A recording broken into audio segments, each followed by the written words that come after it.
Hello बच्चा लोग, आज हम कक्षा 12 की भौतिक विज्ञान में विद्युत धारा जो चैप्टर चल रहा है उसके आगे का सिंपल सर्किट यानी सरल परिपथ या किरचॉफ के नियम का शुरुआत करेंगे। ठीक है, और इसमें सबसे पहले हम देखेंगे विद्युत सेल क्या होता है। तो विद्युत सेल एक ऐसा उपकरण होता है जो कि रासायनिक ऊर्जा को विद्युत ऊर्जा में बदलने का प्रयास करता है या बदलता है।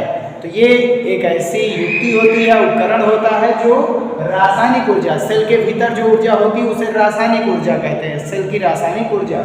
और ये क्या करता है, विद्युत ऊर्जा में वो उस ऊर्जा को विद्युत ऊर्जा में कन्वर्ट करता है। उसी से पंखे वगैरह, बल्ब वगैरह चलते हैं। ठीक है, तो यह एक ऐसी युक्ति है जो रासायनिक ऊर्जा को विद्युत ऊर्जा में परिवर्तित करता है। और खास बात, सेल का काम होता है विद्युत धारा को परिपथ में घुमाना, ना कि विद्युत धारा को देना। तो सेल परिपथ में विद्युत धारा को घुमाता है। सेल होते मुख्यतः दो प्रकार के, एक होता है प्राथमिक सेल और दूसरा होता है द्वितीयक सेल। प्राथमिक सेल क्या होता है, जिसे आवेशित नहीं कर सकते, दोबारा चार्ज नहीं कर सकते, जो हमारे रिमोट वगैरह में सेल पड़े रहते हैं वैसे सेल होते हैं। ठीक है, और इसका आंतरिक प्रतिरोध सदैव उच्च होता है। द्वितीयक सेल क्या होते हैं, इसे पुनः आवेशित कर सकते हैं यानी दोबारा चार्ज कर सकते हैं। जैसे टार्च वगैरह के जो सेल होते हैं उनको हम पुनः आवेशित, बैटरियां वगैरह होती हैं तो बैटरियां वगैरह क्या होती हैं, द्वितीयक सेल होती हैं। ठीक है, इन्हीं सेल का संयोजन करके हम क्या बनाते हैं, बैटरी। तो इसे पुनः आवेशित कर सकते हैं और इसका जो आंतरिक प्रतिरोध होता है वो निम्न होता है। और इस चैप्टर में हम इसी के बारे में पढ़ेंगे। सेल का प्रतीक क्या होता है, तो सेल का ये प्रतीक हो गया। सेल का अपना एक प्रतिरोध होता है जिसे सेल का आंतरिक प्रतिरोध कहते हैं। जो सेल, जब सेल के भीतर धारा के मार्ग में रुकावट आती है तो उसे कहा जाता है सेल का आंतरिक प्रतिरोध। इसे क्या किया जाता है, जो बड़ी वाली प्लेट है और जो छोटी वाली प्लेट है, बड़ी वाली प्लेट उच्च विभव पर, छोटी वाली प्लेट निम्न विभव पर होती है। ठीक है, तो सेल के बाहर उच्च विभव से निम्न विभव की ओर धारा जाती है, लेकिन जब सेल के भीतर जाएगी तो निम्न विभव से उच्च विभव की ओर जाना पड़ेगा। तो इसलिए यहाँ पर किया जाता है कार्य, और वो ही कार्य कहलाता है सेल का विद्युत वाहक बल। ठीक है ना, और यहाँ पर ई या ई से, इन दोनों में से किसी एक द्वारा प्रदर्शित होता है। यहाँ पर जब हम पढ़ेंगे, इस ई का मतलब विद्युत वाहक बल होता है, ना कि विद्युत क्षेत्र। अब हम देखेंगे आगे सेल से संबंधित कुछ महत्वपूर्ण परिभाषाएं। तो चलिए आगे देखते हैं सेल से संबंधित परिभाषाएं। तो सेल से संबंधित परिभाषाएं क्या होती है, तो सबसे पहली होती है सेल का विद्युत वाहक बल।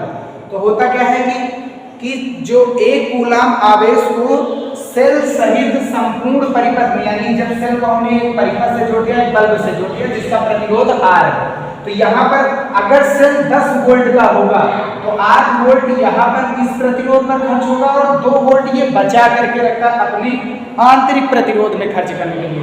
तो सेल दो जगह कार्य करता है, एक बाहर और एक भीतर। तो बाहर जो कार्य किया जाएगा और भीतर जो कार्य किया जाएगा उसे मिक्स करके कुल कार्य निकालते हैं। यानी कि एक कूलाम आवेश को हम हमेशा फिक्स करते हैं, एक कूलाम यानी एकांक आवेश को सेल सहित, सेल के साथ साथ पूरे परिपथ में, संपूर्ण परिपथ में, तो बाहर परिपथ में भी और सेल के भीतर में भी ले जाने में किया गया कार्य सेल का विद्युत वाहक बल कहलाता है। तो ये कितना जो चीजें, जो इतना सारा ये चीज दिया गया है, ये होता है सेल। अब बाहर सेल क्या होता है, सेल बाहर विद्युत धारा क्या होती है, उच्च विभव से। देखो ये प्लस वाला उच्च विभव, माइनस वाला निम्न विभव, बड़ी प्लेट है ना, तो उच्च विभव से निम्न विभव की ओर आती है। लेकिन जब सेल के भीतर जाएगी तो निम्न विभव से उच्च विभव की ओर जाएगी। यानी कि यहाँ पर करना पड़ेगा कार्य। तो Q0 आवेश को ले जाने में हमने मान लिया W कार्य किया जा रहा है, तो एक कूलाम आवेश को ले जाने में किया गया कार्य W/Q0 होगा। और यहाँ जो कार्य करते हैं वही इसका EMF यानी विद्युत वाहक बल, इलेक्ट्रोमोटिव फोर्स कहलाता है। तो एक कूलाम आवेश को, एकांक आवेश यानी एक कूलाम आवेश को कितना ले जाने में कितना कार्य करना पड़ रहा है, W/आवेश।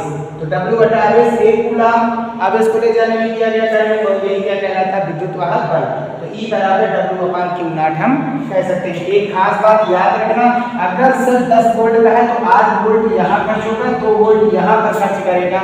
ऐसा इसलिए क्योंकि यहाँ पर भी इसका एक प्रतिरोध होता है जिसे सेल का आंतरिक प्रतिरोध कहते हैं।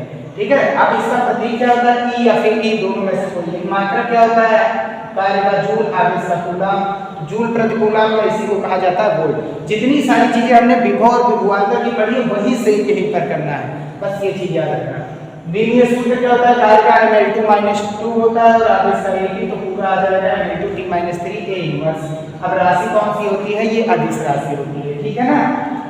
आगे देखते हैं सेल का आंतरिक प्रतिरोध क्या होता है। तो ये पूरा एक सेल है और सेल के भीतर धारा के मार्ग में जो रुकावट, यहाँ तो धारा सीधे सीधे, सेल के बाहर धारा के मार्ग में रुकावट तो वो परतक का प्रतिरोध है, लेकिन सेल के भीतर जब धारा के मार्ग में जो रुकावट, यहाँ रुकावट उत्पन्न होगी, ये प्रतिरोध धारा को रोकने की कोशिश करेगा। तो सेल के भीतर जो भी धारा के मार्ग में रुकावट आएगी उसी को हम कहते हैं सेल का आंतरिक प्रतिरोध।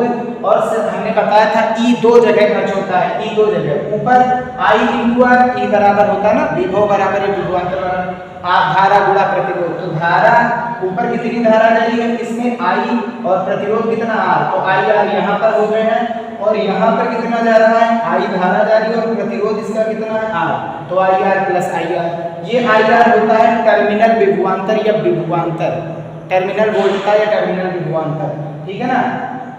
तो ये V के बराबर हो जाएगा और यहाँ से R की वैल्यू निकालेंगे तो V इधर जाएगा माइनस में और I बटे में आ जाएगा, तो R बराबर E - V/I होता है, यानी वोल्टेज बटे धारा प्रतिरोध यही होता है, ठीक है। तो यहाँ कितना वोल्टेज, बाहर वाला वोल्टेज जो गया उसे निकाल दो, कितना बचा E - V और धारा कितनी I।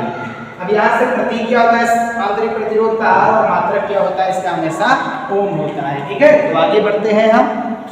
अब हम इस जो वीडियो का लास्ट पॉइंट है टर्मिनल विभवांतर या वोल्टता वो क्या होती है उसके बारे में देखते हैं। तो सेल से संबंधित परिभाषाएं, विद्युत वाहक बल हो गया, आंतरिक प्रतिरोध हो गया, टर्मिनल वोल्टता यानी बाहर कितनी वोल्टेज जा रहा है, तो इसी को कहते हैं, यानी सेल के बाहर परिपथ में, सेल के बाहर परिपथ में, ये परिपथ है बना हुआ है, ठीक है। जब सेल को किसी एक तार से यानी एक धारा ले जाएगा, दूसरा तार धारा लाएगा, एक बल्ब से जोड़ेंगे तो बल्ब एक परिपथ बन जाएगा। तो सेल के बाहर परिपथ में एकांक आवेश को यानी एक कूलाम आवेश को ले जाने में किया गया कार्य टर्मिनल विभवांतर या वोल्टता कहलाती है। तो बाहर कितना जा रहा है, तो धारा कितनी जा रही है I और प्रतिरोध कितना है R, तो V बराबर क्या हो जाएगा IR हो जाएगा। और साथ ही साथ अगर हम यहाँ पर देखेंगे कि जो E है वो दो भागों में खर्च हो रहा है, यहाँ वोल्टेज दे रहा है और यहाँ नीचे भी वोल्टेज दे रहा है। तो E बराबर हम कह सकते हैं ऊपर वोल्टेज कितना है V और अंदर सेल का अंदर का वोल्टेज कितना है, धारा गुणा प्रतिरोध, यही होता है वोल्टेज।